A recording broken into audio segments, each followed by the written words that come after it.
যদি আমার কোনো দোষ হয়ে থাকে আমারে বুঝাই দেন, আমি সংশোধন হয়ে যাব।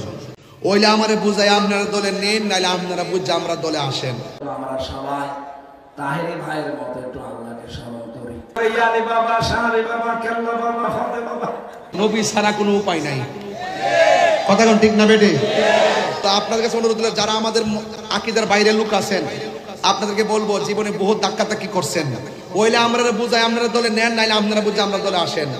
আমাদের দরবারে এই দরবারগুলো 24 ঘন্টা খোলা, আপনারা আসেন কিতাবাদি লইয়া একটা সমাধান করে। আমার মনে হয় উলামায়ে কেরাম যদি ঠেলা ঢিলি না করে একটা প্ল্যাটফর্ম তৈরি করতে পারতো, তাইলে এই উলামায়ে কেরাম, তরিকতপন্থী, তাসাউফপন্থীরা এই রাজপথ থেকে মসনদে যাইতে পারতো। কথা কোন ঠিক না বেঠে? এই জন্য এই কথাটা কি খারাপ বলছি? খারাপ বলছি? এই জন্য যুবক ভাইরা আমার, আমরাই বিজয়ী। আল্লাহ বলছেন ওয়ালা তাহিনু ওয়ালা তাহজানু ওয়া আনতুমুল আ'লাউনা ইন কুনতুম মুমিনিন। তোমরা নিরাশ হয়ো না, হতাশ হয়ো না, বিজয়ী তোমাদেরই হবে যদি তোমরা মুমিন হতে পারো। আমরা মুমিন না বেঈমান? ঈমানদার না বেঈমান? আল্লাহ আমাদের সকলকে ঐক্যবদ্ধ থাকার তৌফিক দান করুক, আমিন। চট্টগ্রামের সুন্নি জামাতের পীর মাশায়েখ আকাবর সংগঠন দিয়ে শুরু করে সবাইরে বলবো, এখন আপনারা যে যে সংগঠনে আছেন আপনারা ওই সংগঠনে থাকুন। আপনারা যে আহলুস সুন্নাত ওয়াল জামাত নিয়ে আছেন সেই আহলুস সুন্নাত ওয়াল জামাতে থাকুন। আমরা লক্ষ্য করতেছি মনে হয় যেন সবগুলার এক হওয়ার সম্ভাবনা খুব কম, কারণ আমরা সকলে যখন চেয়ারের প্রশ্ন আসে তখন আমরা এটা নিয়ে আর সারাসারি করতাম চাই না। এই জন্য আমরা আপনারা যে যেমনি আছেন আল্লাহর রাস্তায় এমনি থাকেন, তবে থাইক্কা আপনারা একটা সমন্বয় করেন। সমন্বয় কইরা আপনি আপনার পদের চেয়ারম্যান থাকেন, আরেকজনের পদের চেয়ারম্যান থাকুক, আপনি আপনার দরবারের হিসাব থাকুক, আরেক দরবারের হিসাব থাকুক, আরেকজন সংগঠন থাকেন, আরেক সংগঠন আরেকজনে থাকেন। সংগঠন আরো 400 হোক, 500 হোক, 1000 হোক, অসুবিধা নাই, কিন্তু আমাদেরকে সকলকে একটা ওয়াদা করতে হবে, কোরআন শরীফ সোয়া ওয়াদা করতে হবে, আমরা মাঠ থেকে কোনো সুন্নির একলা রাইখা পলায়ন করতাম না। আর ঐক্যের কথা কই না আমি এখন কই সবাই মিলা দেন, যার যেমনি কমিটি আছে এমনি তাহক দে, একত্রিত হওয়ার সম্ভাবনা খুব নগণ্য দেখতেছি। এই জন্য যেমনি আছে এমনি থাকেন, থাইকে আপনারা সবাই একটা চেয়ারে, একটা টেবিলে, গোল টেবিলে আসেন।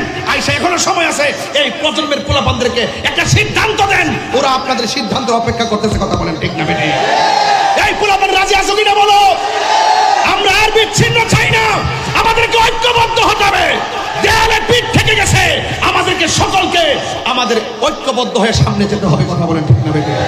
জাল কাফ র জিকির কি বলবো?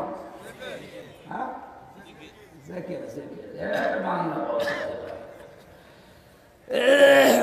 বাংলাদেশ সহ বিশ্বের বহু দেশে আল্লাহ ছোট বয়সে আমাকে নিয়ে গেছে।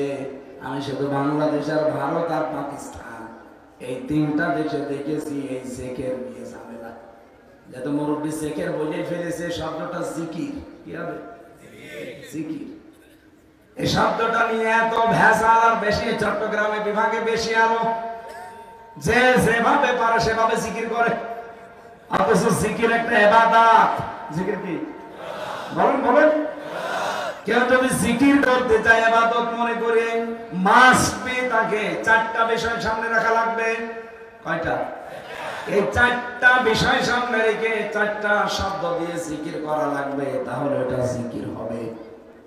আযকুর রাব্বাকা ফি নাফসিকা তাদাররুআও ওয়া খিফাতাও ওয়া দুনাল জাহরি মিনাল কওলি বিল গুদুবি ওয়াল আসার ইলা আয়াত। সূরা আরাফের 205 নম্বর আয়াতে পাবেন রব্বুল আলামিন বলেন, হে নবী আপনার রবের জিকির করবেন মনে মনে, ভেতর সন্তুষ্ট, কান্না জড়িত কণ্ঠে, আর উচ্চ আওয়াজ বাদ দিয়ে।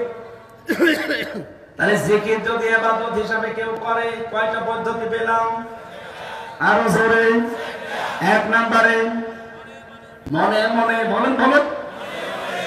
ওই যে 1 2 তে বক্তব্যে পড়েছে এরা, ওজোর কয় ফরজ, বলেন ওইভাবে মুখস্থ করে বাড়ি যাবেন। আন্দাজে কেউ জিকির দিয়ে দিল আর আপনি জিকির করবেন, ইবাদত হবে না, জীবনও না।